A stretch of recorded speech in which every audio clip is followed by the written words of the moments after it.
जय भीम. खूप सुंदर अशी परिषद आपल्याला आज पाहायला मिळत आहे. इकडे अनेक भारताच्या महाराष्ट्र राज्यातल्या कानाकोपऱ्यातून लोक आले दिसतात आपले सगळे. तर मागच्या आठवड्यामध्ये मी लुंबिनी मध्ये होतो आणि लुंबिनी आणि देवदह मला माहीत असलेली दोन गावं आणि याच्या मध्ये गाव आहे रामग्राम म्हणून. आणि रामग्राम जे गाव आहे ते अतिशय फेमस आहे इतिहासामध्ये. जेव्हा अशोक भारताचा सम्राट झाला, बौद्ध झाला, तेव्हा त्याला असं वाटायचं की हे जे पूर्ण जम्बूद्वीप आहे हे जम्बूद्वीप मी बुद्धाच्या नावाने गेलं पाहिजे. आणि त्यावेळेस अशी धारणा होती की माणसाच्या शरीरामध्ये 84,000 अणू असतात. किती असतात? 84,000 अणू.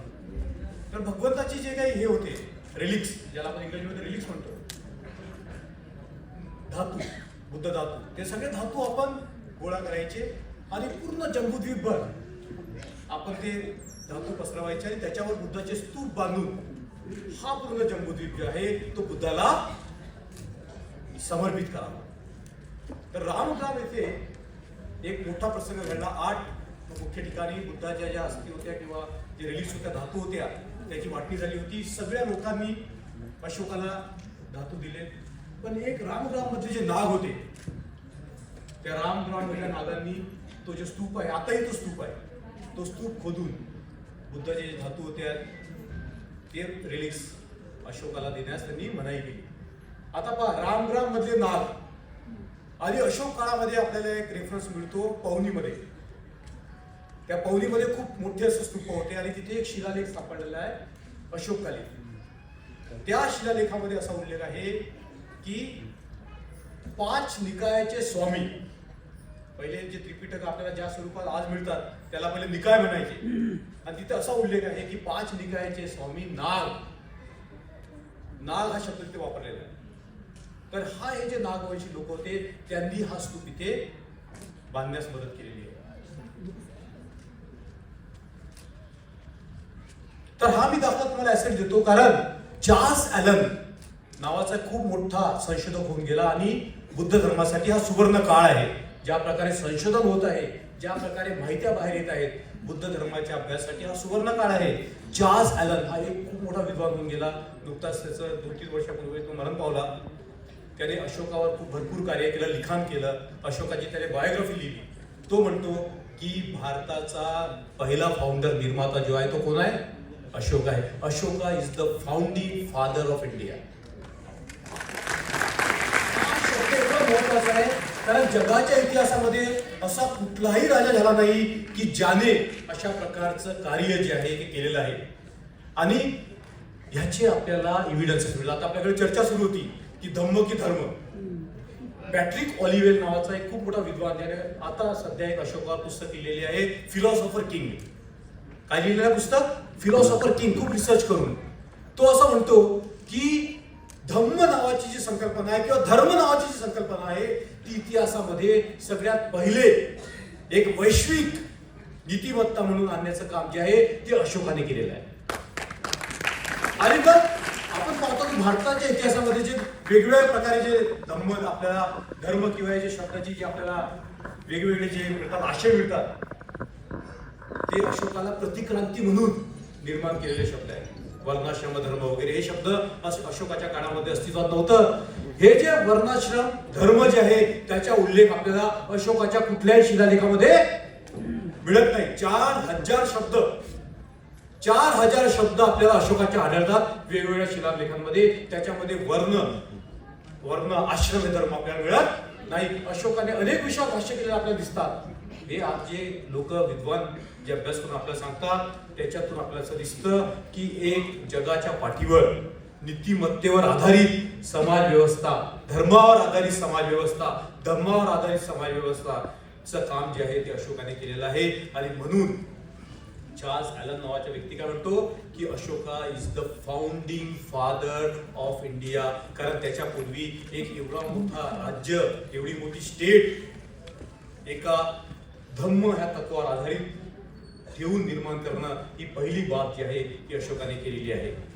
पण नंतर पाहतो की अशोकाच्या कालखंडानंतर जे जे झालं असेल ते आपण पाहतो.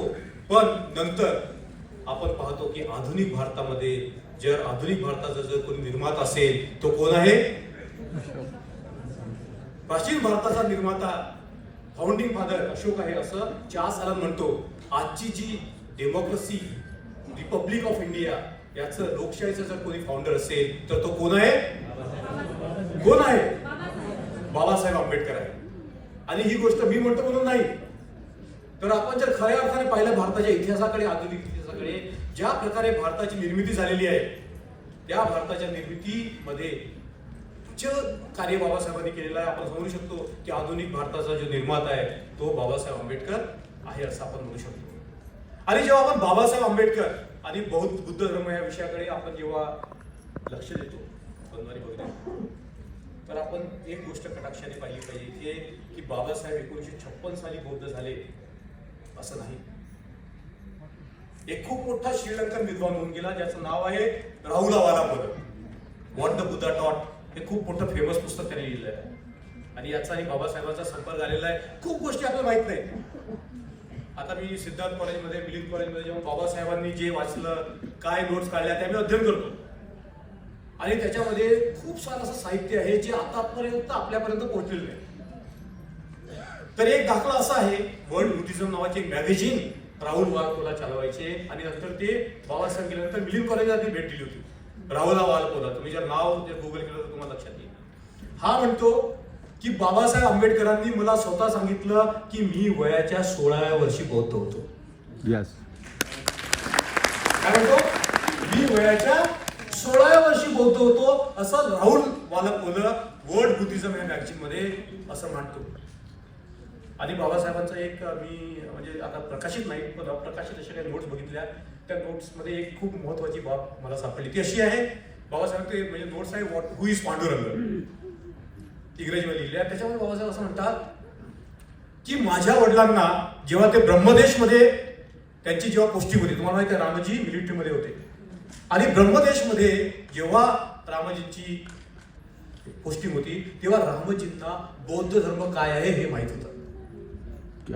लक्षात घ्या, ब्रह्मदेशामध्ये बौद्ध धर्मीय लोक आहेत हे त्यांना माहित होतं. बाबासाहेब असं म्हणतात की माझ्या वडिलांना 30 पण माहित होतं, पण त्यांनी आपला जो गुरु आहे तो स्वीकार केल्यामुळे त्यांना दुसऱ्या गुरुची गरज पडली नाही. कोण होता गुरु? रामजीचा गुरु कोण होता?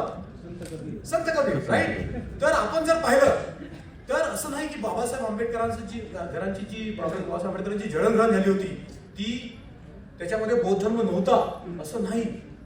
नंतर आपल्याला पुढे दाखले मिळतात की बाबासाहेब आंबेडकर जेव्हा कोलंबिया विश्वविद्यालयामध्ये गेले तर तिथे आपल्याला एक लिखित मध्ये दाखला मिळतो. तो दाखला असा आहे की एका बाईने लिहून ठेवलेला आहे त्या लायब्ररीमध्ये जी काम करायची की बाबासाहेब आंबेडकर नेहमी अभ्यास करायचे आणि तिने लिहून ठेवलं की एक भारतीय विद्यार्थी होता जो अनटचेबल बॅकग्राऊंडमधून आलेला होता. तो असा विचार करत होता की भारताच्या भविष्यासाठी दुईची फिलॉसॉफी कामात येईल की बुद्धाची फिलॉसॉफी कामात येईल. कधी? 1916 मध्ये बाबासाहेब आंबेडकर कोलंबिया विश्वविद्यालयामध्ये, आणि तिथे तेव्हा बाबासाहेब विचार करत होते की बुद्ध धर्म हा कसा भारतीय लोकांच्या कामामध्ये येईल, कसा हा बुद्ध धर्म जो आहे तो अस्पृश्यता निवारणाचं कार्य करू शकेल. आणि तुम्हाला एव्हिडन्सेस पण आहेत की रीस डेव्हिस ही खूप हे दाम्पत्य खूप मोठं होतं. त्यांनी पॉलिटेक् सोसायटी 1885 मध्ये इंग्लंडमध्ये त्याची स्थापना केली होती. त्या पीटीएस च्या संस्थापकांपैकी एक रीस डेव्हिस त्याने खूप बुद्ध धर्मावर पुस्तकं लिहिल्या. त्या एका बुद्ध धर्माच्या पुस्तकावर बाबासाहेबांना माझ्या पुस्तकं घ्यायची आणि साईन करायचे. तर 1915 साली बाबासाहेबांनी ते पुस्तक वाचलं याची आपल्याला आज पण एव्हिडन्स मिळतात. तर आपण जे म्हणतो की बाबासाहेब आंबेडकर हे बाबासाहेब 1956 साली बौद्ध धर्म झाले असं नाही. तर बाबासाहेबांच्या जीवनामध्ये जे बुद्ध धर्म आहे तो बुद्ध धर्म बाबासाहेबांच्या जीवनामध्ये खूप सखोलतेने भरला होता असं आपल्याला दिसतं. तर आपण बाबासाहेबांबद्दल खूप विचार करतो, खूप अभ्यास करतो, पण हे जे आकलन आहे की बाबासाहेब आंबेडकर बौद्ध धर्मीय कसे होते, काय होते, त्यांनी काय काय केलं, हे जर आपण पाहिलं तर आपल्याला खूप अजून बाकी आहे असं आपल्याला दिसतं. कारण बघा, जेव्हा तुम्ही बाबासाहेबांचं आपण बुद्ध आणि धम्म वाचतो, त्या बुद्ध आणि धम्म लिहिण्यासाठी खूप पुस्तकं वाचावी लागतात, खूप गहन अध्ययन करावं लागतं. उदाहरणार्थ जर आपण पाहिलं तर आपल्याला माहित असेल की बाबासाहेब आंबेडकर हे म्हणजे he can be qualified as a त्रिपिटकाचार्य. तुम्हाला त्रिपिटकाचार्य होणं म्हणजे साधी गोष्ट, ते कसं हे आपण सिद्ध करू शकतो. तर एक असा दाखला मिळतो आपल्याला की बाबासाहेब आंबेडकरांनी स्वतः पाली त्रिपिटक मराठी भाषेमध्ये ट्रान्सलेट करायचा ध्यास त्यांनी आपल्या मनात ठेवला होता. आता एखादं साहित्य दुसऱ्या भाषेमध्ये ट्रान्सलेट करण्यासाठी खूप मोठं कौशल्य लागतं आणि ते कौशल्य बाबासाहेबांकडे होतं. कसं होतं तुम्हाला माहित आहे, 16व्या खंडामध्ये आपल्याला पाली भाषेची डिक्शनरी सापडते. तुम्ही बघितलं का 16वा खंड? आवर्जून पहा, 16व्या खंडामध्ये पाली भाषेची डिक्शनरी सापडते. कुठल्याही भाषेची डिक्शनरी निर्माण करणं ही साधी बाब नाही. त्यासाठी तुम्हाला एक एक शब्दाचा अभ्यास करावा लागतो, त्याचे वेगवेगळे शब्दांचे अर्थ जे आहेत ते आपल्याला जाणून घ्यावे लागतात. डिक्शनरी निर्माण करणं म्हणजे साधी गोष्ट नाही. आणि बाबासाहेब आंबेडकर फक्त एकाच भाषेमध्ये डिक्शनरी लिहत नव्हते, तर बाबासाहेब 4 भाषेमध्ये, किती भाषेमध्ये? 4 भाषेमध्ये, मराठी, हिंदी, गुजराती आणि इंग्रजी. त्याचा पहिला धडा जो आहे तो आपल्याला आजही आपल्याला पाहायला मिळतो व्हॉल्यूम नंबर 16 मध्ये. आणि बाबासाहेब आंबेडकरांनी ठरवलं होतं की मी जे हे पूर्ण साहित्य आहे ते मराठी भाषेमध्ये काय करेल? भाषांतर करेल. आणि बाबासाहेबांचा जो पाली भाषेचा अभ्यास होता खूप गहन होता. आता आपल्याला पाली भाषेच्या अभ्यासाबद्दल दिसतं, खूप लोकांना हे पण ठाऊक नाही की बाबासाहेब आंबेडकर संस्कृतचे सुद्धा विद्वान होते. तुम्हाला माहिती आहे बाबासाहेबांना भारतामध्ये संस्कृत भाषा शिकू दिली नाही, पर्शियन भाषा शिकावी लागली बाबासाहेबांना एल्फिस्टन कॉलेजमध्ये. पण बाबासाहेबांनी संस्कृत भाषा पारंगत केली होती. याचे अनेक दाखले मिळतात, प्रत्यक्षदर्शी दाखले मिळतात. सोबत असं आपल्याला बॉन विश्वविद्यालयामध्ये बाबासाहेबांनी खूप कमी वेळांमध्ये संस्कृत भाषा मास्टरी केली आहे, त्याच्याशी आपल्याला दाखले मिळतात. त्रिपिटक ते पालीमध्ये आहे, त्रिपिटक हे पाली भाषेमध्ये आहे. पण आपल्याला ठाऊक असेल किंवा नसेल, हे त्रिपिटक आज चायनीज भाषेमध्ये सुद्धा आहे, ज्याला आपण आगम म्हणतो, चायनीज आगम.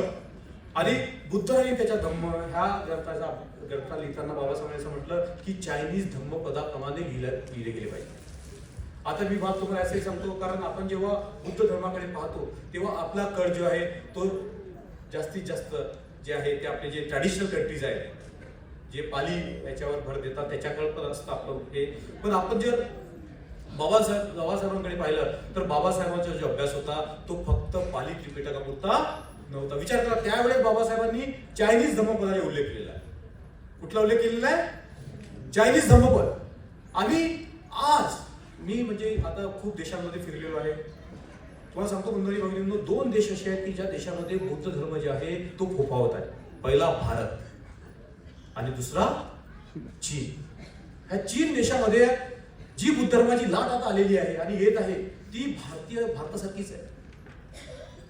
भारत हा जो देश आहे, ह्या देशाच्या कानाकोपऱ्यामध्ये तुम्ही कुठेही जा, जसं अशोकाने 84,000 स्तूप बनवली, तुम्हाला माहिती आहे ना, अशोकाने 84,000 स्तूप बनवली. हा जो पूर्ण देश आहे तो बुद्धाला अर्पण केला. बाबासाहेबांनी ह्या देशाच्या प्रत्येक जिल्ह्यामध्ये बुद्धाचे अनुयायी निर्माण करून हा देश परत बुद्धाला स्वाधीन केलेला आहे. या देशामध्ये असा एकही जिल्हा नसेल ज्या जिल्ह्यामध्ये बुद्धाला मानणारे अनुयायी नसतील. आणि आपल्याला असं वाटते की हा देशातला बुद्ध धर्म जो आहे तो 12व्या शतकात संपला, 11व्या शतकात संपला असं वाटते, पण तसं नाही. 14व्या 15व्या शतकामध्ये महाबोधी टेम्पल जे आपण म्हणतो महाबोधी विहार, त्या विहारामध्ये सारीपुत्र नावाचा खूप मोठा भिक्षू होता. कोणत्या शतकामध्ये? 14व्या 15व्या शतकामध्ये होता. सारीपुत्र नावाचा खूप मोठा भिक्षू होता. आणि हा भिक्षू फक्त बुद्धगयेत थांबला नाही, तर महाबोधीची जे हे आहे काय म्हणतात त्याला आपण ग्राउंड मॅप, हा तिबेटमध्ये घेऊन गेला. त्याचं जे आर्किटेक्चर प्लॅन करून तिबेटमध्ये त्यांनी महाबोधी टेम्पल बनवलं. हा जेव्हा बीजिंगला गेला तेव्हा बीजिंगमध्ये सुद्धा त्यांनी महाबोधी टेम्पल बनवलं.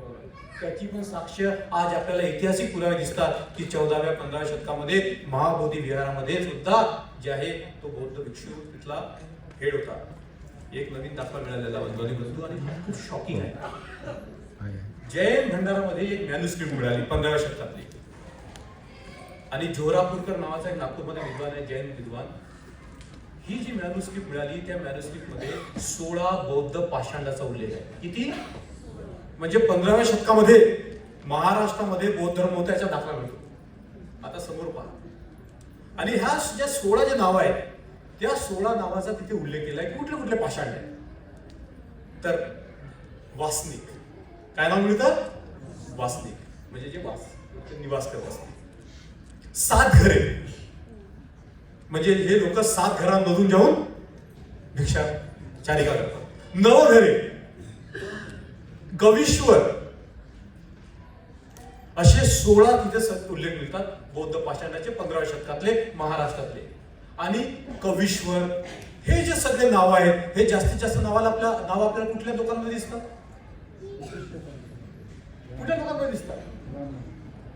शेतकऱ्याच लोकांमध्ये दिसतात.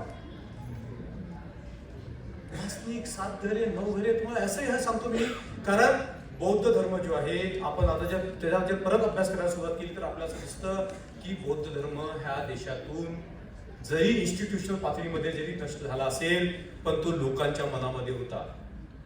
ओरिसामध्ये असे दाखले मिळतात. जगन्नाथ टेम्पल जे म्हणतो ना पुरीचं, त्याच्यामध्ये जे आपले लोक होते त्यांनी आंदोलन केलं होतं की जगन्नाथचं टेम्पल जे आहे ते बुद्धाचं मंदिर आहे, बुद्ध विहार आहे. 16व्या शतकामध्ये, 17व्या शतकामध्ये. जर तुम्ही एलोराच्या ह्याच्यात गेला, एलोरा केव, तर तिथे एक केव नंबर 15 आहे. इंग्रजांनी उल्लेख करून ठेवलेला आहे की ह्या लेण्याला लोक भेळवाळा किंवा महारवाळा म्हणतात. माझ्या मला 15 किंवा तिथे इंग्रजांनी असं लिहून ठेवलेलं आहे की ही जी केव आहे, जी लेणी आहे तिला भेळवाळा किंवा महारवाळा म्हणतात. कारण तिथे पावसाळ्यामध्ये हे लोक निवासाने जात होते. आता आपल्याला खूप साऱ्या गोष्टी माहित ना, खूप साऱ्या गोष्टींची आपल्याला उकल करायची आहे. मी खूप वर्ष जे आहे ते आंध्र प्रदेश आणि तेलंगणामध्ये होतो. त्या आंध्र प्रदेश आणि तेलंगणामध्ये कमीत कमी 300 किती 300 अशा साइट्स आहेत ज्या बुद्ध धर्माशी संबंधित आहेत. 300 साइट्स. तमिळनाडूमध्ये सुद्धा तीच परिस्थिती आहे. गुजरातमध्ये मी आणि माझे मित्र कमलेशजी आम्ही पूर्ण त्या केव्ज बघितल्या. पाकिस्तान बॉर्डर पासून ते कच्छ, सिंध, राजस्थान, ओरिसा, जम्मू काश्मीर, तुम्ही फक्त नावं घ्या, तिथे तुम्हाला काय मिळतील? बुद्धाच्या धम्माचे अवशेष मिळतील. तर मी ही गोष्ट तुम्हाला असंही सांगतो बंधाने बघितली, कारण ही गोष्ट खूप महत्वाची आहे की जेव्हा आपण विचार करतो की खरंच बुद्धाचा धम्म ह्या देशामध्ये लयास गेला का, तर आपल्याला पुनर्विचार करावा लागेल. कारण आपल्याला संत साहित्यामध्ये, रविदासांच्या साहित्यामध्ये, आपल्याला कबीरांच्या साहित्यामध्ये आपल्याला बुद्धाचा धम्म दिसतो. बाबासाहेब काय म्हणतात कबीराबद्दल सांगताना की कबीर हा बौद्ध धर्मी होता हे मी सिद्ध करू शकतो. माझ्या मते कबीराला भगवान बुद्धाच्या तत्वज्ञानाचे मर्म कळलो.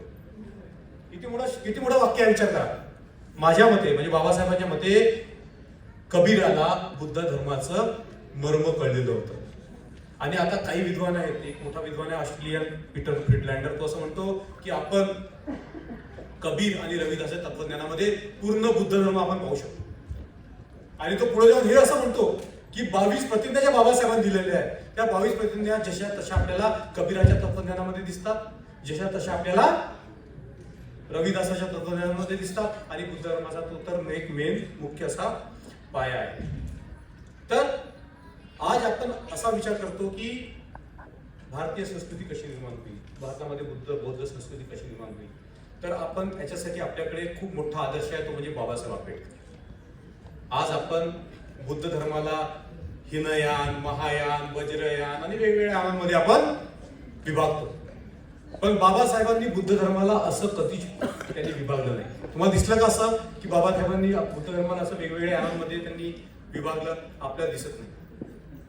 कारण बाबासाहेबांनी असं म्हटलेलं आहे की जे बुद्धाचं जे तत्वज्ञान आहे ते अकालिक आहे, ते सगळीकडे जे आहे ते लागू आहे. चीन ह्या देशाचा मी उल्लेख असेल तुम्हाला करेल बुद्धांनी चीन देशामध्ये बुद्ध धर्मावर अनेक आक्रमणे झाली. आधुनिक काळामध्ये सुद्धा झाली.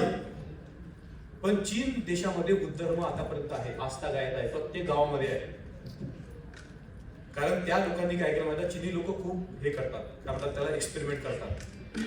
तर चीन मध्ये एक संप्रदाय तुम्ही ऐकलं असेल, झेन संप्रदाय. ऐकलं का तुम्ही? झेन संप्रदाय खूप मोठा संप्रदाय आहे. आणि झेन संप्रदायामध्ये जे आहे ते बुद्ध धर्मातले खूप सारे संप्रदायावर आक्रमण झाले, खूप सारे संप्रदाय संपले, पण झेन संप्रदाय संपला नाही. कारण झेन संप्रदायातले जे भिक्षू होते त्यांनी नवीन नवीन प्रयोग केले. त्याच्यातला एक प्रयोग असा होता जो आपल्याला आपल्या भारतामध्ये करावा लागेल, इंडिपेंडंट. तुम्हाला माहित आहे की बाबासाहेब म्हटलेलं आहे की भिक्षू आणि उपासकांमध्ये नाळ असते, ती म्हणजे बॉन्ड ऑफ आर्म्स. इंग्रजीमध्ये म्हटलेलं आहे बॉन्ड ऑफ आर्म्स. काय होतं की जेव्हा ही नाळ तुटते आणि जेव्हा संघ नष्ट होतो तेव्हा काय होतं, इन्स्टिट्यूशन नष्ट होते. मग उपासक लोक प्रयास करतात, कोशिश करतात की धर्म कसा समोर जाईल. कबीरासारखे लोक समोर येतात. कारण कबीर हा बौद्ध होता, याचा तुम्हाला दाखला सांगतो काय. तुम्ही शब्द असं ऐकला असेल, दोहा. दोहा लिहिणारा जगामध्ये पहिला माणूस जो आहे तो सरा आहे, आणि सरा हा बौद्ध धर्मी होता. त्याला सराहाचे दोहा म्हणतात. त्याने जी पुस्तक लिहिली त्याचं नावच आहे दोहाकोश. काय नाव आहे? दोहाकोश. कसे निर्माण झाले हे कबीर आणि रविदास? कारण पहिले इन्स्टिट्यूशनल बौद्ध धर्म होता नालंदा विद्यापीठामध्ये, इंटेलेक्च्युअल बुद्धिझम, पण पॉप्युलर बुद्धिझम नव्हतं. लोक जनमानसामध्ये जाऊन काम करत नव्हते. मग हा जनमानसापर्यंत बौद्ध धर्म कसा जाईल हा कवितेच्या स्वरूपामध्ये, दोह्याच्या स्वरूपामध्ये मांडण्याचं काम जे आहे हा सरा नावाच्या खूप मोठ्या विद्वानाने सुरू केलं. आणि त्याचीच परंपरा आपल्याला समोर दिसते. जे शब्द आपल्याला त्या दोह्यामध्ये दिसतात तशी शब्दावली आपल्याला कबीराच्या दोह्यामध्ये दिसते. तशी शब्दावली आपल्याला काय दिसते, आपल्याला रविदासांच्या याच्यामध्ये दिसते. पण खूप साऱ्या शब्दांचे अर्थ आपल्याला असं वाटतं की ते हिंदू धर्मातून आलेले.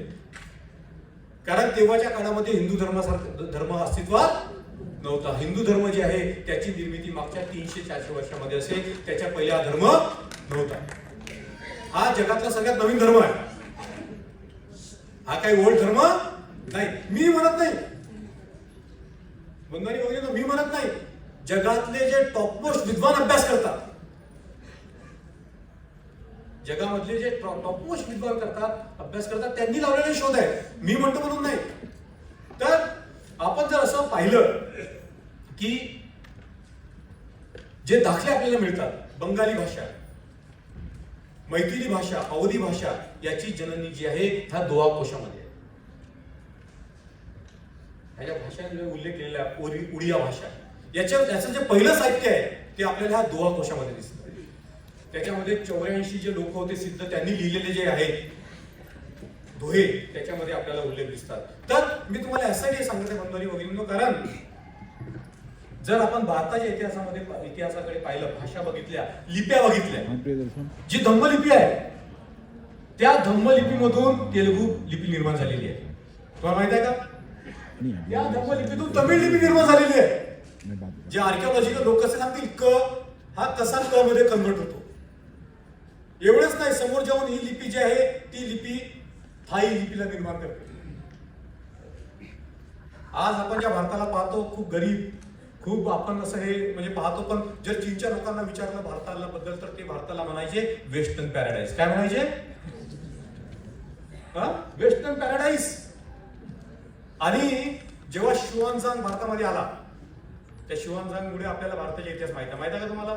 जर शुआनझांगने जर लिहून ठेवलं असती सुयुकी, तर भारतामध्ये बुद्ध झाला हे पण आपल्याला माहित नसतं. मोठा इतिहास आहे बुद्ध धर्माच्या देशामध्ये. 3 मित्र होते. एक होता जेम प्रिन्सेप, त्यात दुसरा मित्र होता आणि एक तिसरा मित्र होता. तिघे मित्र अभ्यास करायचे. ही जी धम्मलिपी आहे ती धम्मलिपीचं आकलन झालं नव्हतं तेव्हा, पण एक शब्द दिसायचा आपल्याला, हा नाशिकच्या केवळमध्ये पण दिसेल, दानंग. तर त्याला हा पहिले शब्द मिळाला द. कारण हा द दिसतो ना सगळीकडे, सगळ्या लिहिण्यामध्ये तुम्हाला दिसेल हा शेवटी शब्द. आणि वाचण्यासाठी खूप सहज शब्द दानंग. त्याला दानंग शब्द समजला, पण पूर्ण लिपी त्याला खोलता आली नाही. तर ती लिपी त्याने कशी खोलली, तर त्याचा एक मित्र होता तो तिबेटी भाषा हे करायचा, अभ्यास करायचा. एक मित्र होता चायनीज, एक मित्र होता आपलं संस्कृत भाषा. तर त्याच्यामध्ये एक शब्द मिळायचा, एक फॉर्म्युला मिळायचा, हे धम्मा हेतू पब्भावा तेसंग हेतू तथागतो आहो तेसंगचे निरोधो एवं वादी महासमानो. त्याला वाटलं की हा हे जे प्रत्येक याच्यावर हेच काहीतरी एक पॅटर्न रिपीट होताना दिसायचं.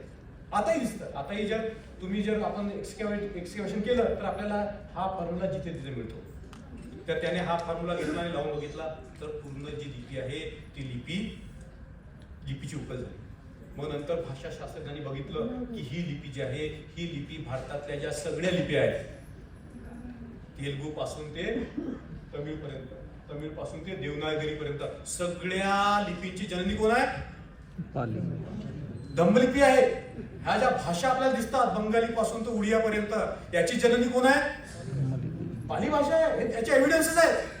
आणि आता तुम्हाला एक अजून विशेष गोष्ट सांगतो मी. ही जी पाली भाषा आहे ना बंधूंनी बघितली, आता जे विद्वान आहेत भाषेचे ते असं म्हणतात की पाली भाषा कदाचित बुद्धाने निर्माण केली असेल. कसं? कारण तेव्हा त्या मध्य भारतामध्ये, मध्यम देशामध्ये अनेक लोक अनेक भाषा बोलत आणि बुद्धाला आपली जर शिकवण जे शिकवायची असेल तर ह्या सगळ्या भाषेतून जे शब्द घेऊन एक शब्दावली निर्माण करून भगवंताने पाली भाषा निर्माण केली असं म्हणतात. आणि काही विद्वान असं म्हणतात की पाली भाषेमध्ये द्रविडीयन शब्द सुद्धा मिळतात. कुठे शब्द मिळतात? द्रविडीयन शब्द सुद्धा मिळतात. म्हणजे पाली भाषा ही एवढी विलक्षण भाषा आहे की त्याच्याबद्दल आपण जेवढं बोललो तेवढं कमी आहे. मी तुम्हाला असंही सांगतो, कारण हा जो देश आहे, ज्या देशाचा निर्माता कोण आहे? Ashok, first founding father of India.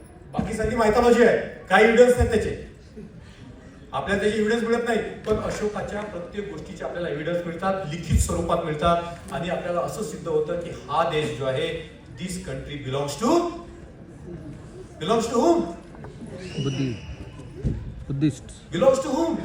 हा देश कोणाचा आहे? बौद्ध लोकांचा. बौद्धांचा. हा देश बौद्धांचा आहे. ह्या देशामध्ये जी संस्कृती निर्माण केली ती बौद्धांनी निर्माण केली. आणि ह्या संस्कृतीबद्दल ग्रीक देशामध्ये सुद्धा प्रचलित होतं. ह्या ज्या नाशिकच्या लेण्यांमध्ये एक लेणी बांधण्यामध्ये यवनाचं नाव आहे. यवन म्हणजे कोण? यवन म्हणजे कोण? ग्रीस म्हणून आलेला माणूस, त्याने इथे एक लेणी बांधण्यासाठी पैसे दिलेले आहेत. आणि तुम्ही बौद्ध लेण्यांना असं साधारण समजू नका. ह्या ज्या लेण्या आहेत धम्म प्रचाराचं केंद्र होतं, पण त्यासोबतच खूप मोठे ट्रेडिंग सेंटर होते. काय सेंटर होते? Trading centre. अशी एव्हिडन्स मिळालेले आहेत की बँकिंग करणारे भिक्षू होते. एवढ्या मोठ्या लेण्या बांधण्यासाठी तुम्हाला किती फायनान्शियल मॅनेजमेंट करावं लागत असेल की नाही? ह्या ज्या लेण्यातले जे भिक्षू होते ते लोकांना बिझनेस करण्यासाठी पैसे द्यायचे. लोकांना बिझनेस करण्याचे मर्चंट्स होते, त्यांना बिझनेस करण्यासाठी पैसे द्यायचे असे उल्लेख आहेत. आता पैसे देण्याचे जेव्हा निर्माण होतात तेव्हा काही ना काही तुम्हाला अकाउंटिंग लागते, बिझनेसच्या काहीतरी मॅनेजमेंट टेक्निक लागतात. आता हे अकाउंटिंग बघा किती वर आहे बुद्धिस्ट लोकांचं. शून्य, तुम्हाला शून्य, ह्या शून्याचं मॅथमॅटिकल यूज सर्वप्रथम बौद्धांनी केलं. याचा दाखला आपल्याला पाकिस्तानमध्ये मिळतो. पाकिस्तानमध्ये बक्षाली नावाचं एक गाव आहे. त्या गावामध्ये एक मॅन्युस्क्रिप्ट सापडली. त्या मॅन्युस्क्रिप्ट मध्ये पहिल्यांदा उल्लेख आहे शून्याचा ऍज अ प्लेस होल्डर. जर तुम्ही गणिताचे विद्यार्थी असाल तर शून्याचा ऍज अ प्लेस होल्डर म्हणून पहिला उल्लेख आपल्याला हा बौद्ध मॅन्युस्क्रिप्ट मध्ये सापडते, बक्षालीमध्ये. आणि ती मॅन्युस्क्रिप्ट आजही ठेवलेली आहे. कुठे ठेवलेली आहे? इंग्लंडमध्ये ठेवलेली आहे. तर आपण जेव्हा शिवानजांग करतो तर शिवानजांगला अशी खात्री होती की भारतामध्ये खूप मोठे मोठे विद्यापीठ आहेत आणि आपण भारतामध्ये जाऊन जे आहे ते खूप साऱ्या गोष्टी अवगत कराव्या आणि आपल्या देशामध्ये घेऊन जावं. शिवानजांग आपल्यासोबत एक खूप मोठी टेक्नॉलॉजी पण घेऊन गेला चायनामध्ये. चायनामध्ये पब्लिक पार्क नावाची कल्पना नव्हती, भारतामध्ये होती. पब्लिक हॉस्पिटल नावाची कल्पना नव्हती. रोड हायवेज ची कल्पना नव्हती. सराई जे आपण पाहतो ते अशोकाने निर्माण केला 25 किलोमीटरवर, बिझनेस प्रमोट व्हावा म्हणून. तर हा भारतामध्ये एक टेक्नॉलॉजी घेऊन गेला. ती टेक्नॉलॉजी होती व्हाईट गोल्ड. काय असेल व्हाईट गोल्ड? साखर. ऊसापासून साखर निर्माण करणे म्हणजे साधी टेक्नॉलॉजी नव्हती. आणि चीनमध्ये साखर निर्माण करण्याची टेक्नॉलॉजी हा शिवानजांग भारतामध्ये निर्माण होऊन गेला. आणि असं म्हणतात की चीनमध्ये जे बौद्ध साहित्य आहे ते 1000 वर्ष ट्रान्समिशन मध्ये होतं. जे भारतामधून नष्ट झालं ते आजही चीनमध्ये सुरक्षित आहे. आजही चीनमध्ये सुरक्षित आहे. असं म्हणतात की जर चीनी बौद्ध साहित्य जर आपण एकावर एक ठेवलं तर असं म्हणतात की 80 मजली बिल्डिंग होईल. एवढं मोठं विशाल साहित्य तिथे आहे चीनमध्ये. तर मी ह्या चीन देशाचे उल्लेख यासाठी करतो कारण आपल्याला बाकीच्या देशांबद्दल माहित आहे. नाही का? आपल्याला श्रीलंकेबद्दल माहित आहे, बर्माबद्दल माहित आहे. बर्माबद्दल पण एक खूप मोठा उल्लेख आहे बाबासाहेबांच्या जीवनामध्ये, तो पण तुम्हाला सांगेल मी. तुम्हाला माहिती आहे आपण खूप लोक विपश्यना शिबिराला जातो आणि गोयंका एका माणसाचा उल्लेख करतात, जस्टिस सून. ह्या जस्टिस सूनने गोयंकाजींना सांगितलं होतं की तू जाऊन विपश्यना कर. आता जस्टिस सून हा बाबासाहेबांचा मित्र होता, आपल्याला ठाऊक आहे का? ठाऊक आहे का आपल्याला? हा जो जस्टिस सून आहे हा बाबासाहेबांचा एवढा परम मित्र होता की ह्या मित्राने बाबासाहेबांना असं म्हटलं की जर तुम्हाला बुद्ध आणि धम्म छापण्यासाठी जर पैसे कमी पडत असेल तर मी देईन. हा एवढा मोठा जस्टिस सून. आणि खूप गोष्टी आहेत की बाबासाहेबांनी जगाच्या याच्यामध्ये काय काय केलं, कसं काय केलं, WFB कॉन्फरन्स मध्ये काय झालं आणि मग त्याच्यामध्ये बाबासाहेबांचा काय योगदान होता, जे आपण जे म्हणतो ना वर्ल्ड मिशन, आपल्या बंधूंनी उल्लेख केला. पण world fellowship of Buddhist was already coming up as a world mission. आणि त्याच्यामध्ये बाबासाहेबांनी काय भूमिका केली अदा, पहिल्या कॉन्फरन्स पासून तर शेवटच्या कॉन्फरन्स पर्यंत, काठमांडू कॉन्फरन्स पर्यंत 56च्या काय काय बाबासाहेबांनी केलं, 1954 मध्ये काय केलं, कशी भाषणं दिली, आज ती भाषणं आपल्याकडे उपलब्ध आहेत. 1950 मध्ये बाबासाहेबांनी WFB मध्ये काय भाषण दिली ते भाषण आपल्याकडे आहे. बाबासाहेबांना बुद्ध धर्माची खूप सखोल अशी समज होती, खूप सखोल, एवढी सखोल होती की बाबासाहेबांची जी दृष्टी आहे ती पाहू शकत होती की ह्या जगामध्ये काय होत आहे. तुम्हाला विचार करा, चीनमध्ये बौद्ध धर्म होता, बर्मामध्ये बौद्ध धर्म होता, व्हिएटनाममध्ये बौद्ध धर्म होता, तरी तिकडचे सगळे लोक कुठल्या वादाकडे धावायचे? कुठल्या वादाकडे धावायचे? साम्यवादाकडे, मार्क्सवादाकडे जायचे. बर्मामध्ये सुद्धा, बर्मा जेव्हा इंडिपेंडंट झाला तेव्हा बर्मामध्ये बुद्धिस्ट राज्य होतं. Burma was a Buddhist country. आणि त्या बर्माच्या गव्हर्नमेंटने ठरवलं होतं की आम्ही जगामध्ये, भारतामध्ये सुद्धा बुद्ध धर्माच्या प्रचार आणि प्रसार करू. लक्षात घ्या, हा खूप महत्वाचा मुद्दा तुम्हाला सांगतो मी. त्यांनी असं ठरवलं आणि स्वतःच्या देशाच्या फंडमधून त्यांनी बुद्ध शासना कौन्सिल निर्माण केली होती. आणि बाबासाहेबांनी 2 मेमोरेंडम सबमिट केलेले आहेत की भारतामध्ये बौद्ध धर्म येण्यासाठी काय केलं पाहिजे आणि बुद्ध शासन कौन्सिल कशी मदत करेल. त्याच्यामध्ये खूप मोठा कॉन्ट्रोवर्शियल मुद्दा आहे जो तुमच्यासमोर मांडणार आहे आणि मला असं वाटतं की आपण तो लक्षात घ्यावा. त्याच्यामध्ये बाबासाहेबांनी असं म्हटलेलं आहे की भारतामध्ये जर बौद्ध धर्म आणायचा असेल तर सोशिओ आणि इकॉनॉमिक, इथिकल गोष्टीकडे आपल्याला भर दिल्या पाहिजे. If we want to revive Buddhism in India, we should present the Buddhism in such a way that it will appeal to the people. आणि मग एक खूप कॉन्ट्रोवर्शियल स्टेटमेंट आहे की बुद्ध धर्माचा भारतामध्ये प्रचार प्रसार करण्यासाठी आपण अभिधम्म आणि मेडिटेशनवर भर देता कामा नाही. आता बाबासाहेबांनी काय म्हटलं की भारतामध्ये जर बौद्ध धर्म आणायचा असेल तर आपल्याला अशा प्रकारे प्रेझेंटेशन करावं लागेल. आपण अशा प्रकारे प्रेझेंटेशन केलं तर रिवायवलसाठी थोडा त्रास होईल.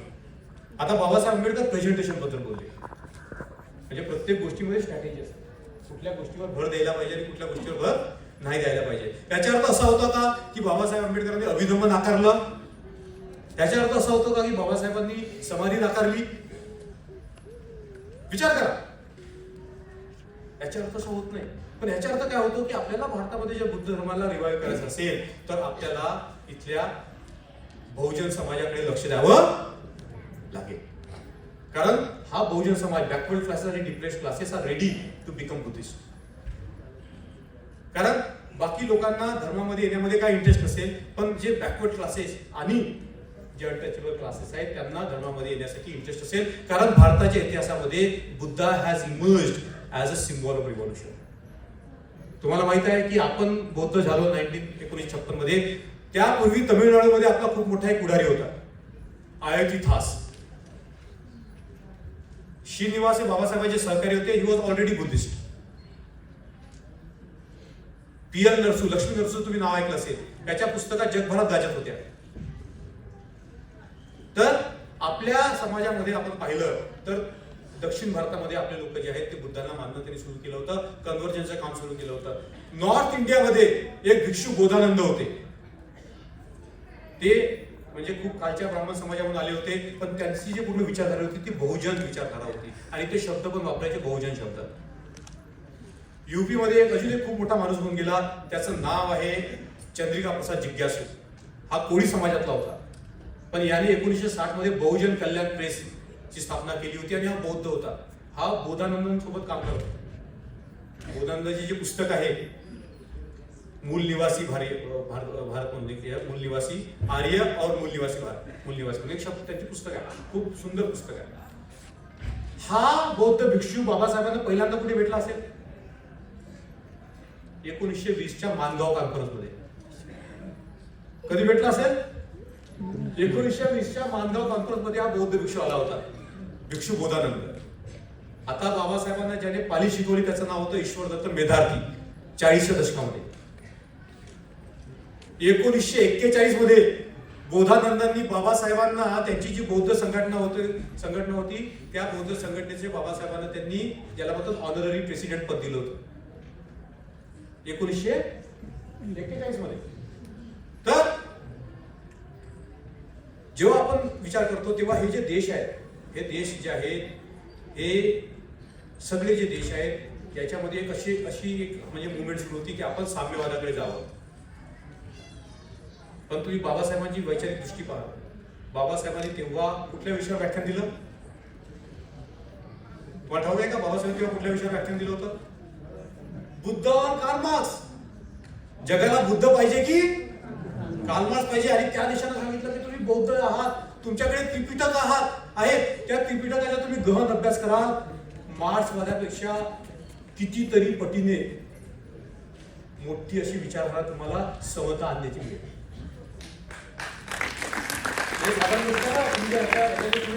जगाच्या पातळीवर जर तुम्ही अभ्यास केला, बौद्ध धर्माकडे लोक फक्त काय पाहत होते? फिलॉसॉफिकल मेडिटेशनच्या दृष्टीने. समाधी बौद्ध धर्माचा आवश्यक असा अंग आहे, आपण त्याच्यावर बोलू 2 मिनिटं. पण जर ह्या देशामध्ये खऱ्या अर्थाने जर ह्या जगाला सुखी करायचं असेल तर बाबासाहेबांनी जे सांगितलं त्याच्याकडे पाहणं आवश्यक आहे. माझा कोरियन मित्र आहे आणि तुम्हाला माहिती आहे साऊथ कोरिया पहिले बौद्ध राष्ट्र होतं. आता काही वर्षांमध्ये ते राष्ट्र जे आहे ते खूप ख्रिश्चन राष्ट्र झाले, जिथे तिथे आपल्याला हे दिसतं. त्या लोक कुठला धर्म स्वीकारतात त्याला आपला विरोध नाही. पण तो मला असं म्हटला की आमच्या देशामध्ये जे आहे ते आज आम्हाला बाबासाहेबांची गरज आहे. कशी गरज आहे? विचार करा कशी गरज आहे. कारण बाबासाहेब आंबेडकरांनी लोकशाही आणि बौद्ध धर्माची सांगड घातली. विचार करा बरं, विचार करण्याची गोष्ट आहे.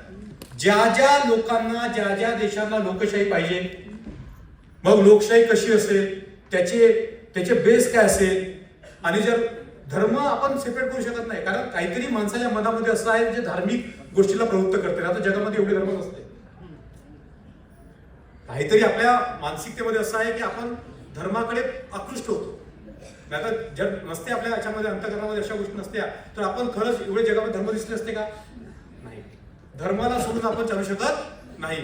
पण मग एका जागेवर धर्म आहे आणि एका जागेवर लोकशाही आहे, मग आपण कसं करायचं? ह्याची सांगड कशी घालायची? ती सांगड घालण्याचं खूप मोठं काम बाबासाहेबांनी केलेलं आहे. खूप मोठी गोष्ट आहे बरं. जर आपण म्हणजे बाबासाहेबांसारखा विद्वान माणूस ह्या जगामध्ये झाला नाही असं माझं म्हणणं आहे. एकदम डीप अनालिसिस करून, बुद्ध धर्माचं डीप अनालिसिस, लोकशाहीचं डीप अनालिसिस, मार्क्सवादाचं डीप अनालिसिस करून बाबासाहेब आपल्याला विचार सांगायचे. खूप लोकांना बुद्धांचा धर्मच कळला नाही. इव्हन जे आपले जे होते ट्रॅडिशनल बुद्धिस्ट कंट्रीमध्ये त्यांना पण कळलं नाही की बाबासाहेब काय बोलत आहेत. आणि त्याची परिणिती बघा काय झाली. म्हणजे ऐतिहासिक याच्यात बघितलं आपण, बर्मा जे देश ज्या देशाने स्वतंत्र झाल्यानंतर आपल्या स्वतःला बुद्धाच्या मार्गाला पूर्ण झोकून दिलं होतं. युनू ज्याचं नाव घेतलं जस्टिस तून, उबाखिन, तुम्ही नाही ऐकलं का? उबाखिन सत्यनारायण गोयंकाचे गुरु, ते गव्हर्नमेंट सर्वंट होते.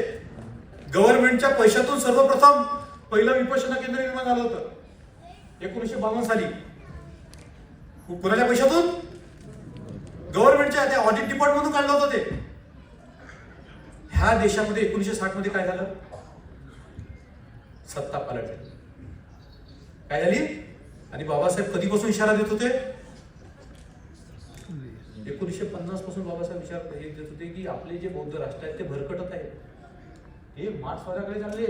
जर भगवान बुद्धाच्या धम्माचं जर आपण मॉडर्न टाइम्स मध्ये जर इंटरप्रिटेशन केलं नाही की तो कसा मार्क्सवादापेक्षा श्रेष्ठ आहे, तो कसा कॅपिटलिझमपेक्षा श्रेष्ठ आहे, तो कसा एक जगाच्या हिताचं अर्थशास्त्र देऊ शकतो, तो कसा लोकांच्या कामासाठी येऊ शकतो, हे जर आपण आकलन केलं नाही तर बौद्ध धर्माला, बौद्ध राष्ट्रामध्ये सुद्धा धोका आहे. आपण बघितलं ते इतिहासाच्या दृष्टीमध्ये. आणि बाबासाहेबांची दृष्टी बघा, बाबासाहेबांनी बुद्ध धर्माची व्याख्या केली. लक्षात घ्या, खूप महत्वाचा विषय. बाबासाहेबांनी बुद्ध धर्माची व्याख्या केली. कशी व्याख्या केली? बहुजन हिताय बहुजन सुखाय. अजून एक शब्द आहे. कोणता शब्द आहे? आपण फक्त बहुजन हिताय बहुजन सुखाय म्हणतो आणि तिसऱ्या शब्दावर सांगतो. कुठला शब्द आहे? लोकानुकंपाय. मला असं वाटते की बहुजन हिताय आणि बहुजन सुखायपेक्षा महत्वाचा शब्द आहे लोकानुकंपाय. कसा आहे पहा, त्या शब्दाची आपण उकल करूया. अनुकंपा. कंप म्हणजे काय? कंप म्हणजे काय? व्हायब्रेट होणे. लोकानुकंपाय, लोकानुसार व्हायब्रेट होणे. तुम्हाला माहित असतील की 4 ब्रह्मविहार आहे, माहित आहे? त्याच्यामध्ये पहिला कुठला आहे? मैत्री. मैत्री, मेत्ता. मेत्ताचा अर्थ काय? मंगल मैत्री. मैत्री हा तर हे झाला. मे आत्ता म्हणजे मे आत्ता, माझ्यासारखा तू. As I am so they are. Babasaheb काय म्हणतात इंग्रजीमध्ये? बुद्ध धर्मामध्ये काय म्हणतात? As I am so they are. जसा मी तसे ते. ही मैत्रीची बेसिक कन्सेप्ट आहे. मी आत्ता, माझ्यासारखा तू, तुझ्यासारखा मी. जगामध्ये बुद्ध धर्माच्या का बरं प्रचार प्रसार झाला? कारण जगाच्या इतिहासामध्ये पहिल्यांदा एक असा व्यक्ती होऊन गेला ज्याने सांगितलं की सगळे लोक एक समान आहे. Radical equality. 2 लोकांमध्ये कुठलाही अंतर नाही. मी बुद्ध होऊ शकतो, तुम्ही पण बुद्ध होऊ शकता. तुम्ही काळे आहात, गोरे आहात, कुठला कलर आहे, स्त्री आहात, पुरुष आहात, श्रीमंत आहात, गरीब आहात, but everybody can be the Buddha. हा सगळ्यात मोठा संदेश भगवान दिला होता, रॅडिकल इक्वॅलिटी. म्हणून धम्माचा प्रचार प्रसार एवढा फास्ट झाला. भगवंताने सगळ्यात पहिले जगामध्ये हा संदेश आणला. मग आता पहा कन्सेप्ट मी आत्ता. आता समजा मी असा विचार करून राहिलो की तुम्ही माझ्यासारखे आहात. समजा जर तुम्ही दुःखात असाल तर माझ्या मनात काय निर्माण होईल? काय निर्माण होईल? तुमचे दुःख पाहून. समजा एखाद्या आईचा मुलगा हे बिमार असला तर तिच्या मनामध्ये काय निर्माण होईल? त्याचं दुःख पाहून करुणा. काय निर्माण होईल? करुणा. करुणा कुठून निर्माण होते? मे आत्ता, मैत्री, मेत्ता. आणि करुणा म्हणजे काय होते? आपण शब्द खूप इम्पॉर्टंट आहे पालीमधला. कर उना. रुना म्हणजे रडणे आणि कर म्हणजे ऍक्शन. करुणा म्हणजे ऍक्शन पार्ट आहे. हा जो कर शब्द काय सांगतो आपल्याला? काहीतरी करा. आपली करुणा कशी असते? शाब्दिक. पण बुद्धाची, बाबासाहेबांची करुणा कशी असते? त्यांच्या कृतीतून दिसते. बाबासाहेबांना डायबिटीस होता असा उल्लेख आहे की जेव्हा 1940 मध्ये बाबासाहेबांनी पाहिलं की मी जे सगळं आपल्या लोकांसाठी हक्क कमावले ते गमावणार आहे, बाबासाहेबांचे असं म्हणतात की 20 किलो वजन कमी झालं. किती किलो वजन? 20 किलो वजन कमी झालं. म्हणजे बाबासाहेबांबद्दल आपण विचार करू शकत नाही. त्या माणसाने जी करुणा होती त्याच्याबद्दल आपण विचारच करू शकत नाही. ते आपल्या विचाराच्या बाहेरची करुणा आहे.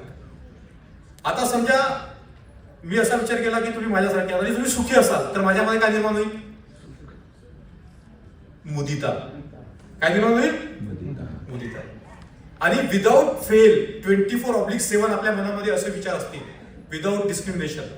हा माझा आहे, हा तुझा आहे, त्याला म्हणतात उपेक्षा. काय म्हणतात? उपेक्षा. आणि उपेक्षा इज द हायेस्ट फ्रीडम. उपेक्षाला काय म्हणतो आपण? सगळ्यात मोठं स्वातंत्र्य. आता विचार करा, असं बौद्ध साहित्यामध्ये पण आहे.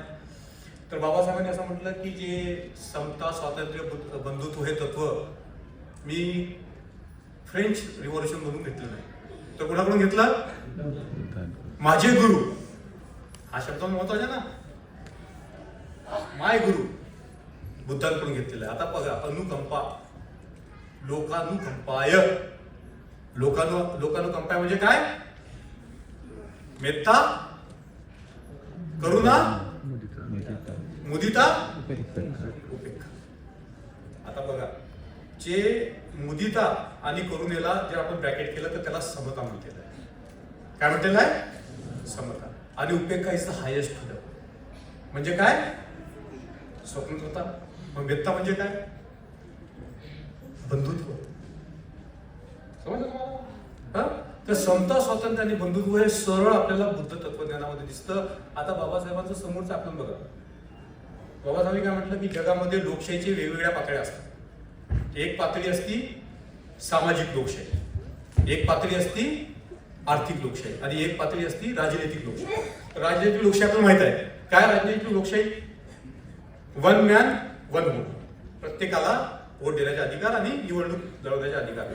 इकॉनॉमिक म्हणजे आर्थिक लोकशाही म्हणजे काय की प्रत्येक माणसाला त्या याच्यामध्ये रिसोर्सेसमध्ये सहभाग दिला पाहिजे, अपॉर्च्युनिटीज. आणि जे सोशल जी लोकशाही आहे, सामाजिक लोकशाही म्हणजे वन मॅन वन व्हॅल्यू, प्रत्येक लोकांचं मूल्य काय असेल? समान असेल, ही म्हणजे सामाजिक लोकशाही. आणि बाबासाहेबांनी म्हटलं की सामाजिक लोकशाहीचा पाया जो आहे तो आहे मैत्री. मैत्री म्हणजे सामाजिक लोकशाही. आता हे जे मी तुम्हाला सरळ करून सांगतो याच्यामध्ये बाबासाहेब खूप डीप मध्ये गेलेले आहेत बरं, कारण त्यांची विद्वत्ता 2 PhD आहे.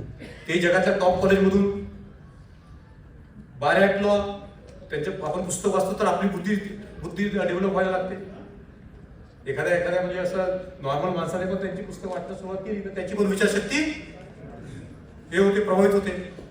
तर बाबासाहेबांनी खूप सखोल असा अभ्यास करून आपल्याला हे जे तत्वज्ञान आहे ते आपल्याला दिलं. आणि बाबासाहेबांनी जगाचं सुद्धा आकलन करून आपल्याला सांगितलं की जगाला जर खरंच मार्ग पाहिजे असेल तो म्हणजे बुद्धाचा मार्ग असेल. आणि हे सांगताना त्यांनी बुद्धाच्या धम्माची व्याख्या आपल्याला दिलेली आहे, जी तुम्हाला मी काय सांगितली आहे? बहुजन हिताय बहुजन सुखाय. पण आपल्यासाठी अजून एक महत्त्वाचा शब्द सांगितला बाबासाहेब. कोणता? लोकांना. आपण आपल्या मनामध्ये कंपन निर्माण झाली पाहिजे. आणि ते कंपन केव्हा निर्माण होती? जेव्हा as I am so they are, जसा मी तसे ते. आणि बाबासाहेबांनी म्हटलं की हिंदू धर्माचा घाणेरडं पाणी सुद्धा आमच्या आता वस्तींमध्ये व्हायला सुरुवात झालेली आहे. कसं? आपलेच लोक जे आहेत ते एकमेकांसोबत काय करतात? उचित व्यवहार करत नाही. आमच्यामध्ये सुद्धा आता आर्थिक क्लासेस निर्माण झालेली आहे. यांना सुद्धा तोडण्यासाठी मी बुद्ध धर्माचा स्वीकार करत आहे. लक्षात घ्या किती महत्वाची गोष्ट आहे. म्हणजे बुद्ध धर्म हा जो आहे, जो बाबासाहेब म्हटलं की 2 लोकांमधले जे काही दुरावा आहे तो तोडण्यासाठी निर्माण केलेली विचारधारा. खूप डीप आहे बंधू. आपण ह्या विषयावर खूप आत जाऊ शकतो, खूप सखोल जाऊ शकतो. तर आपण आधुनिक याच्यामध्ये बाबासाहेबांच्या दुय्या असून तर मला माझ्या मते असं आहे की आपण पहिली गोष्ट ही केली पाहिजे की आपण 2 बौद्धांमध्ये पहिले सर्वप्रथम पहिले तर आपण 2 माणसामध्ये भेदभाव करता कामा नये. आज तुम्हाला माहित आहे जे जातीवाद आहे त्याला खूप खतपाणी घालण्याचं काम सुरू आहे. 2 समाजामध्ये कशी तेढ निर्माण होईल ते हे सुरू आहे. आता बघा तो एवढी डीप अनालिसिस, हे बाबासाहेबांचं डीप अनालिसिस पहा. बुद्धाने घर का सोडलं हा विषय वादान्वित आहे. खूप लोक म्हणतात की बाबासाहेबांनी हे केलं नाही. पण आता बाबासाहेबांची दृष्टी पहा की बुद्धाने कॉन्फ्लिक्टवर सोल्युशन काढलं. कॉन्फ्लिक्ट, बाबासाहेब काय म्हणतात? 2 माणसांमध्ये कॉन्फ्लिक्ट आहे, भावा बहिणीमध्ये कॉन्फ्लिक्ट आहे, नवऱ्या बायकोमध्ये कॉन्फ्लिक्ट आहे, देशामध्ये कॉन्फ्लिक्ट आहे, जातीमध्ये कॉन्फ्लिक्ट आहे. विचार करा. तर बाबासाहेबांचं जर आपण विचार केला, मला असं वाटतं पहिली गोष्ट म्हणजे जे कॉन्फ्लिक्ट फ्री वर्ल्ड असं म्हणतात की जगामध्ये म्हणजे रक्तरंजित क्रांती झाल्या. फ्रान्समध्ये रक्तरंजित क्रांती झाली, रशियामध्ये रक्तरंजित क्रांती झाली. रशियामधील क्रांती असं म्हणतात की याच्यासाठी होती, समतेसाठी होती. इंग्लंडमध्ये क्रांती झाली नाही पण त्याच्यामध्ये पण परिवर्तन झालं. ती क्रांती असं म्हणतात बंधुत्वासाठी होती. आणि अमेरिकेमध्ये लिबर्टीसाठी होती, स्वतंत्रतेसाठी काढली होती. म्हणून फ्रान्सच्या लोकांनी अमेरिकेच्या लोकांना क्रांतीनंतर ती दिलं, स्टॅच्यू ऑफ लिबर्टी. भारतामध्ये सुद्धा क्रांती झाली. आता आपण सगळे लोक इथे बसतो ते क्रांतीच्या स्वरूप आहे की नाही? भारतामध्ये म्हणजे एका पिढीमध्ये आपण कुठे होतो आणि 2 पिढीमध्ये आज आपले बघा सगळे लोक कोटटामध्ये बसलेले आहेत. आपल्या बहिणी बघा कशा सुंदर दिसतात. पण बाबासाहेबांनी जी क्रांती केली without shedding any drop of blood. जगाच्या इतिहासामध्ये तुम्हाला सांगतो प्रत्येक देशामध्ये क्रांती झाल्या, रक्तरंजित क्रांती झाल्या. हा भारत असा देश आहे ज्या देशामध्ये सायलेंट क्रांती होऊन राहिली.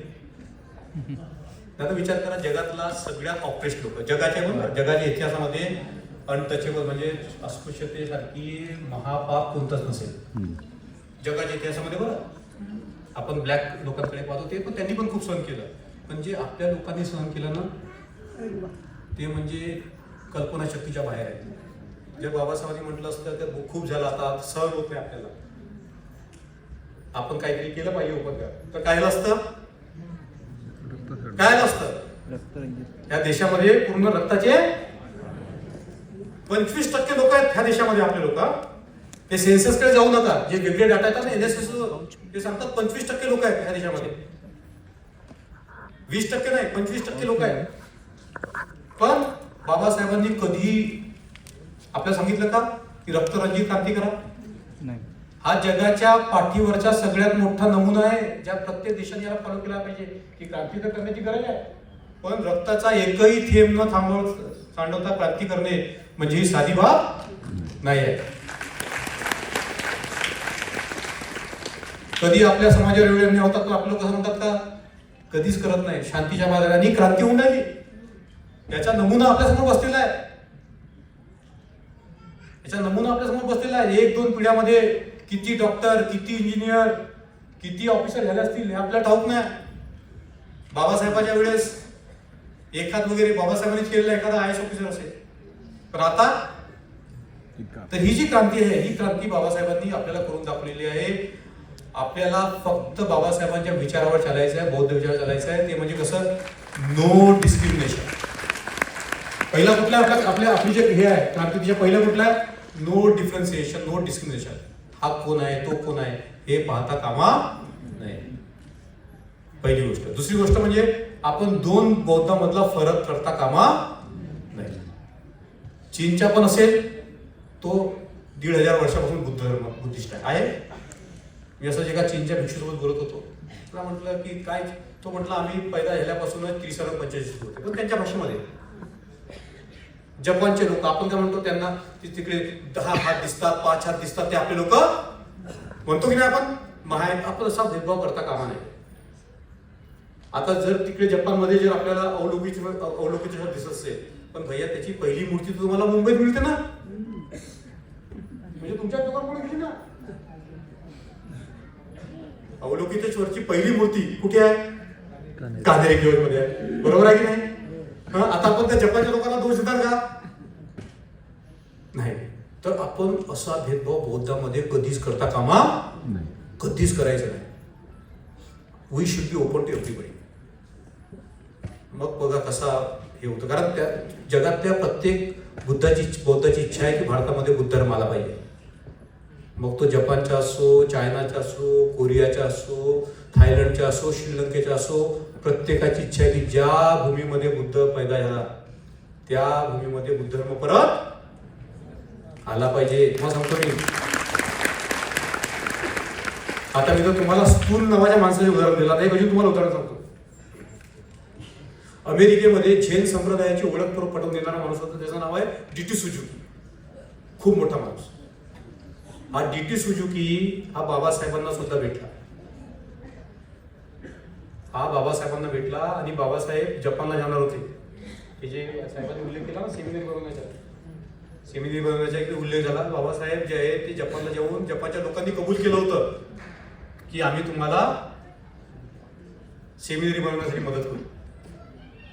त्याच्यामधला खूप मोठा विद्वान माणूस, अजून एक 2-3 विद्वान आहेत जपानचे बुद्धिस्ट, बाबासाहेबांना भेटले बाबा घरी जाऊन. एवढंच नाही तर जपानमध्ये अनटचेबल सुद्धा लोक आहेत.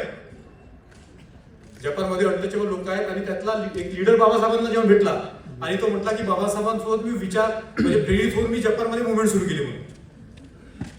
तर असं समजा आपल्याला खूप कमी माहिती आहे, सांगतो मी, मला तर म्हणजे खूप शॉक होते. आता अजून एक वेळ सांगतो तुम्हाला जाता येतं. तर हा जो जपानचा माणूस होता डीटी सुजुकी, हा 1960 मध्ये बाबासाहेब गेल्यानंतर मिलिंद कॉलेजला. कुठे आला, डीटी सुजुकी. मोठं नाव आहे बरं, झेन संप्रदायामधलं आधुनिक जगातलं हे खूप मोठं नाव आला. आणि त्याने तिथे लिहिलं, त्याच्यात मी बघितलं आपल्या आल्याचं, त्याने लिहून ठेवलेलं त्या इंग्लिश बुकमध्ये, the ordinary mind is the way. म्हणजे जेवढे तुम्ही साधे राहाल तोच बुद्ध धर्माचा मार्ग आहे. Ordinary mind. आपलं काय करतो, आपण आपल्या माइंडला खूप हे करतो. पण जर तुम्ही विचार करा, जर तुमचं निर्मळ मन असेल तर काय होईल. हा डी.टी. सुजुकी लिहून गेला, खूप मोठा माणूस. आणि असे चीनचे लोक सुद्धा बाबासाहेबांना भेटायचे.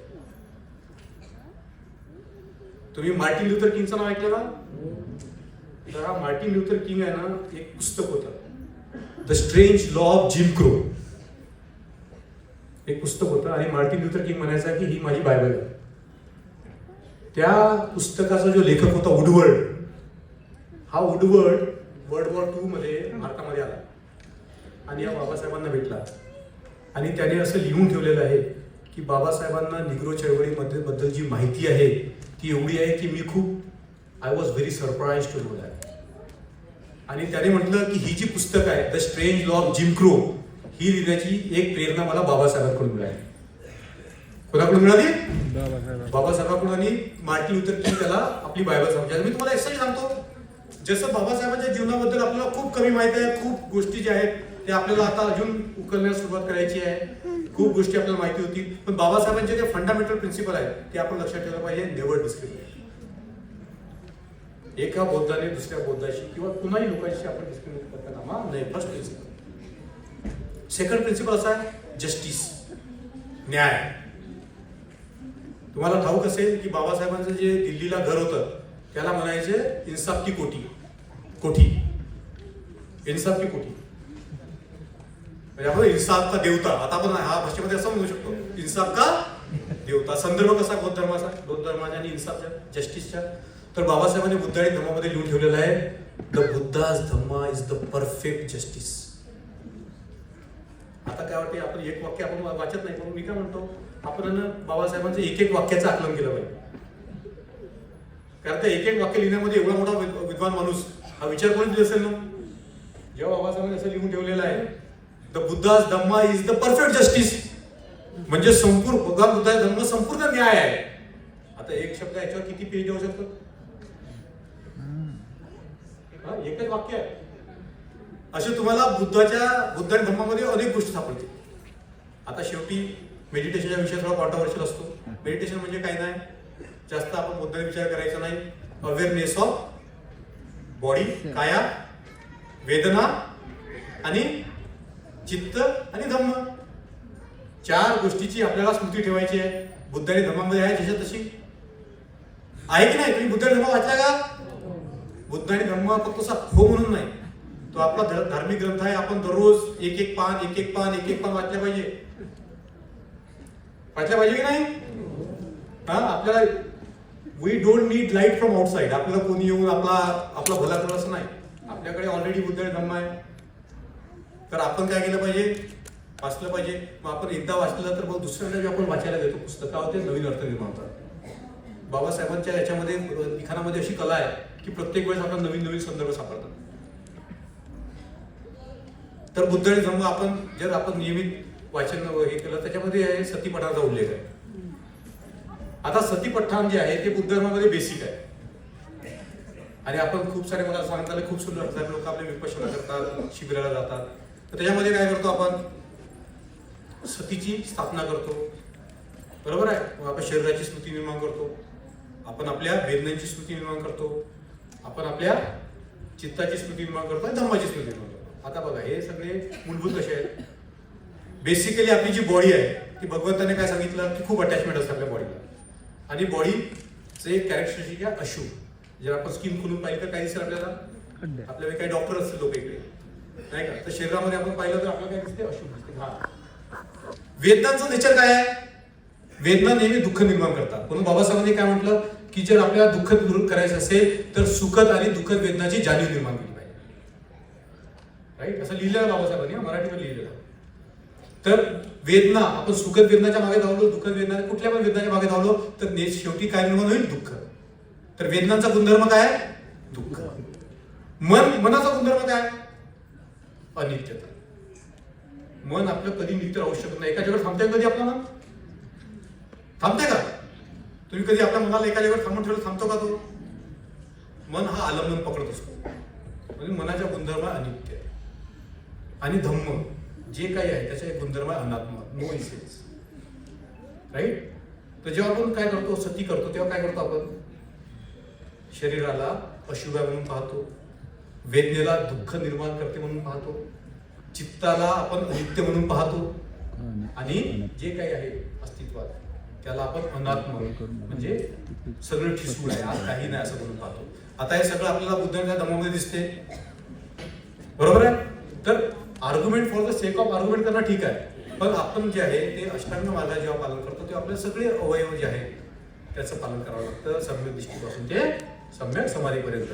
तर मला असं वाटतं की मी फक्त तुम्हाला एक झलक दिलेली आहे. बुद्ध धर्म खूप विशाल आहे, महासागरासारखा आहे. बाबासाहेब कसे आहेत, आपल्याला आतापर्यंत फक्त बाबासाहेबांच्या बद्दल फक्त आपल्याला मला वाटतं 1% किंवा 2% आपल्याला समजलेलं आहे. 50,000 पुस्तकं ज्या माणसाच्या मालकीच्या होत्या आणि 2,000 पुस्तकं बुद्ध धर्माच्या होत्या, सगळ्या मॅगझिनचे नोट्स काढत होते बाबासाहेब तेव्हा. म्हणजे मी आपल्या डोळ्यांनी पहिल्यांदा सांगतो तुम्हाला, त्रिपिटक वाचून काढायचे, त्यासाठी भाषा शिकली. तर आपण साधारण माणसाची औलाद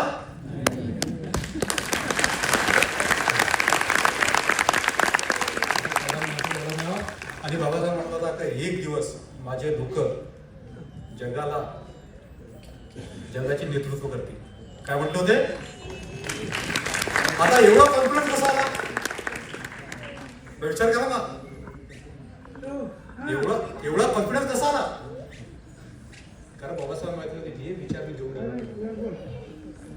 जे विचार मी आपल्या लोकांना लिहून त्याच्यामध्ये एवढी शक्ती आहे, तर ते फक्त ह्याच समाजाच्या नाही तर पूर्ण जगाच्या उद्धार करण्याची कॅपॅसिटी आपल्याला आहे. म्हणून आपल्याला घाबरून जायची गरज नाही. जोपर्यंत तथागताचे आपले जे आहे ना, काय अभय मुद्रा जे पण तथागताची आहे, आणि बाबासाहेबांची एक मुद्रा आहे, कोणती, तर्जनी मुद्रा. बाबासाहेबांची मुद्रा आहे तर्जनी मुद्रा. ती प्रत्येक बुद्धांच्या धम्माच्या पानावर दिसतात. काय याचा अर्थ, वॉर्निंग म्हणजे गाफील राहू नका. आपण काय करतो, गाफील राहतो. बाबासाहेब म्हणतात गाफील राहू नका. अपमादो अमत पदं पमादो मच्छुदो अपमत्ता न मियंत ये पमत्ता यथा. म्हणजे काय अर्थ होतो, जो माणूस अप्रमादाने राहतो तो माणूस मेल्यासारखा असतो. जो माणूस प्रमादी असतो तो मेल्यासारखा असतो. जो माणूस अपमादी असतो, याच्यामध्ये ऊर्जा असते, एनर्जी असते, तो कधीच मरत नाही. हे आणि बाबासाहेबांना हा खूप आवडायचा आहे हे सेंटेन्स. आणि शेवटचं वाक्य काय बुद्धाचं, वय धम्मा संखारा अपमादेना संखादे. जेपर्यंत आपण बाबासाहेबांची तर्जनी मुद्रा गाफील राहू नका ही जर आपण आपल्या मनामध्ये ठेवली बंधने वगैरे, आणि बुद्धाची कोणती मुद्रा, फिअरलेस. या दोन मुद्रा आपण जर कलेक्ट केल्या तर जे बाबासाहेब स्वप्न होतं की एक दिवस आपण जगाचं नेतृत्व करू, ते पूर्ण होईल. जय भीम, नमस्कार.